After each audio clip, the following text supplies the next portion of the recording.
Atiku Abubakar is live at the protest ground to free Mazi Nnamdi Kanu protest. Atiku Abubakar.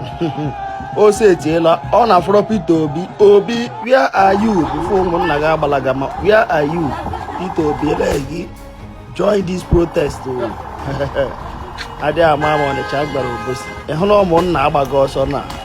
Join us now or. So guys, it has been a long run since Nnamdi Kanu was sentenced to life imprisonment for crime that he knows nothing about for freedom of speech. And the people of Biafra has been on the streets making protesting every day by day for his release. Politicians, House of Reps, governors, past and present leaders are also part of this protest. It has been a long run since when Nnamdi Kanu has been sentenced to life imprisonment. Even Muslims and Christians have stand out for the injustice committed by Justice Omotosho and for allowing the real criminal Shegumi who eats and dines with terrorists to go scot-free. I will be displaying a video here for you guys to watch, a video from our Muslim brothers, so you will understand that the real problem is from the government and not from Nnamdi Kanu. The Fulani girl, she has more confidence in Mazi Nnamdi Kanu than even her own father. By the way she was talking, Mazi was consoling her that do this, do this. She said she was even complaining that she has stayed here for a long time. She doesn't want. She was talking about even committing suicide. Mazi was consoling her and telling her what to do. I'm talking about a Fulani lady, and they are virtually all tribes you find there. Everybody in the detention facility rallies around Mazi Nnamdi Kanu. And the way he was always speaking to me, a terrorist will not be talking like that. And okay, another thing again, on a Salah day, that Salah I spent in detention, the big Salah, I as a Muslim, I felt irritated. But even Mazi, he doesn't, he tolerates all of these things. Because on that Salah day, during the celebration, the Muslims usually shout, Allahu Akbar, Allahu Akbar.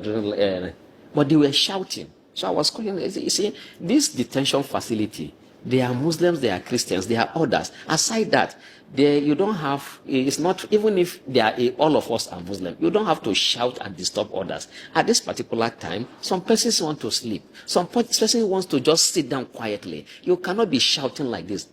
But throughout, for the 3 days that happened during in the detention facility, he will not complain. Instead, those who want to come, because when people have problem, they run to him, not even to DSS officers who are supposed to take care of us. He will tell them, no, it's just for a short period of time. Just be patient. When you live with people, you have to tolerate them. I was angry. But he was calming others down. Because me, I was also telling those that were, I said, no, you don't have the right to shout. We are all here. Even if all of us are even Muslims, you don't shout. Some persons will want to sleep. But Mazi was not complaining.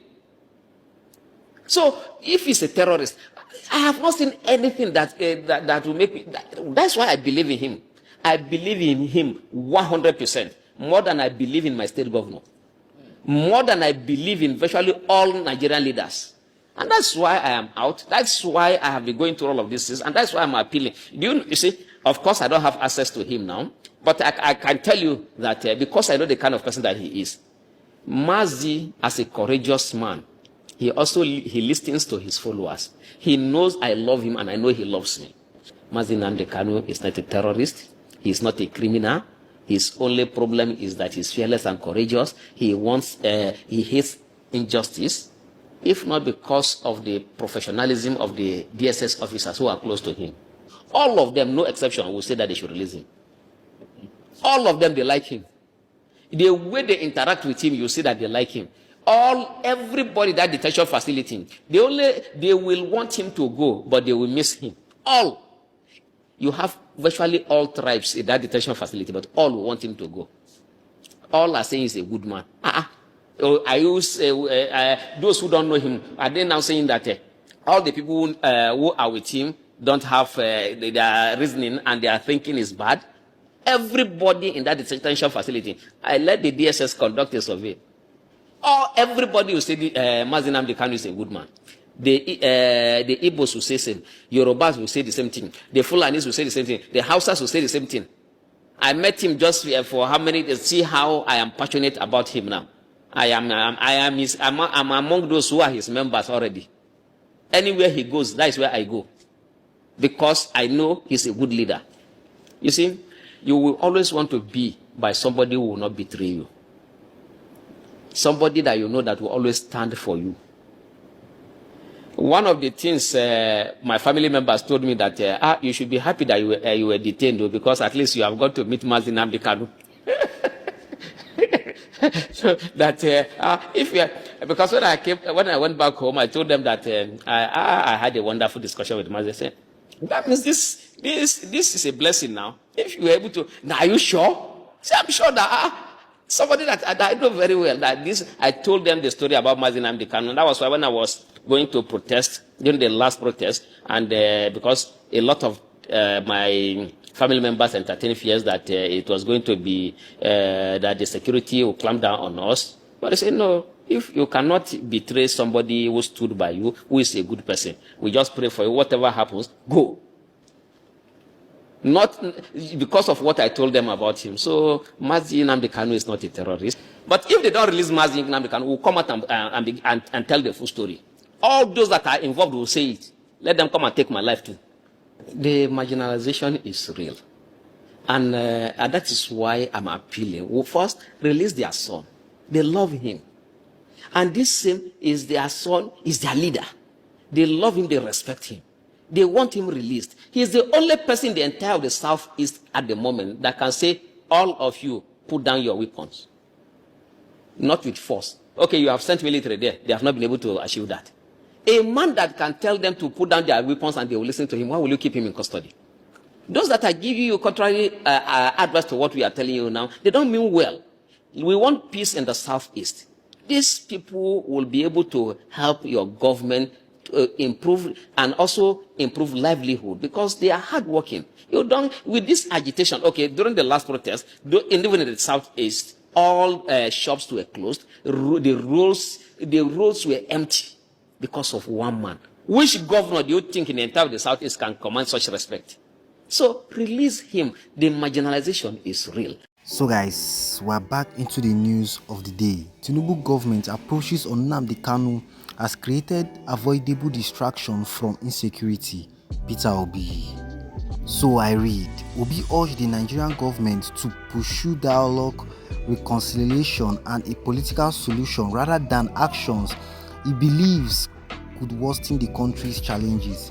Former presidential candidate of the Labour Party, Peter Obi, has described the conviction of the indigenous people of Biafra IPOB leader Mazi Nnamdi Kanu as a development that could hidden tensions in an already fragile nation. Obi urged the Nigerian government to pursue dialogue, reconciliation and a political solution rather than action he believes could worsen the country's challenges.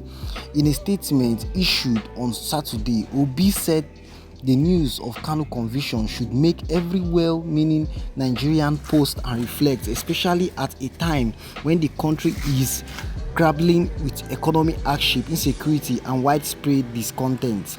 Rather than reducing tension, this unfortunate development may well only aggravate it, he warned. The former Anambra State governor reiterates his long-held position that Kanu should not have been arrested in the first place. According to him, the IPOB leaders' arrest, detention, and now conviction represent a failure of leadership and a misunderstanding of the issue at stake.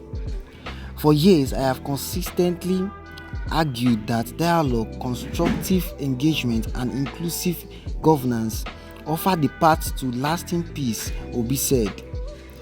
Creation because necessary only when reasons has been exhausted. In this case, I submit that reasons was not only not exhausted but will probably not exploit at all or not fully exploit. Obi noted that the concern Kanu raised were rather new nor impossible to resolve. He argued that responsible leadership should meet such grievance with dialogue and reforms aimed at strengthening unity, not with action that deepen mistrust. The government approach has only created an avoidance distraction at a time when citizens are overwhelmed by harsh economy, realistic and insecurity, he said. So guys, can you imagine that upon everything that is happening in this country, Nnamdi Kanu was made to serve a punishment that wasn't representable. So guys, I just want you guys to calm down, hit the subscribe button for more trending videos.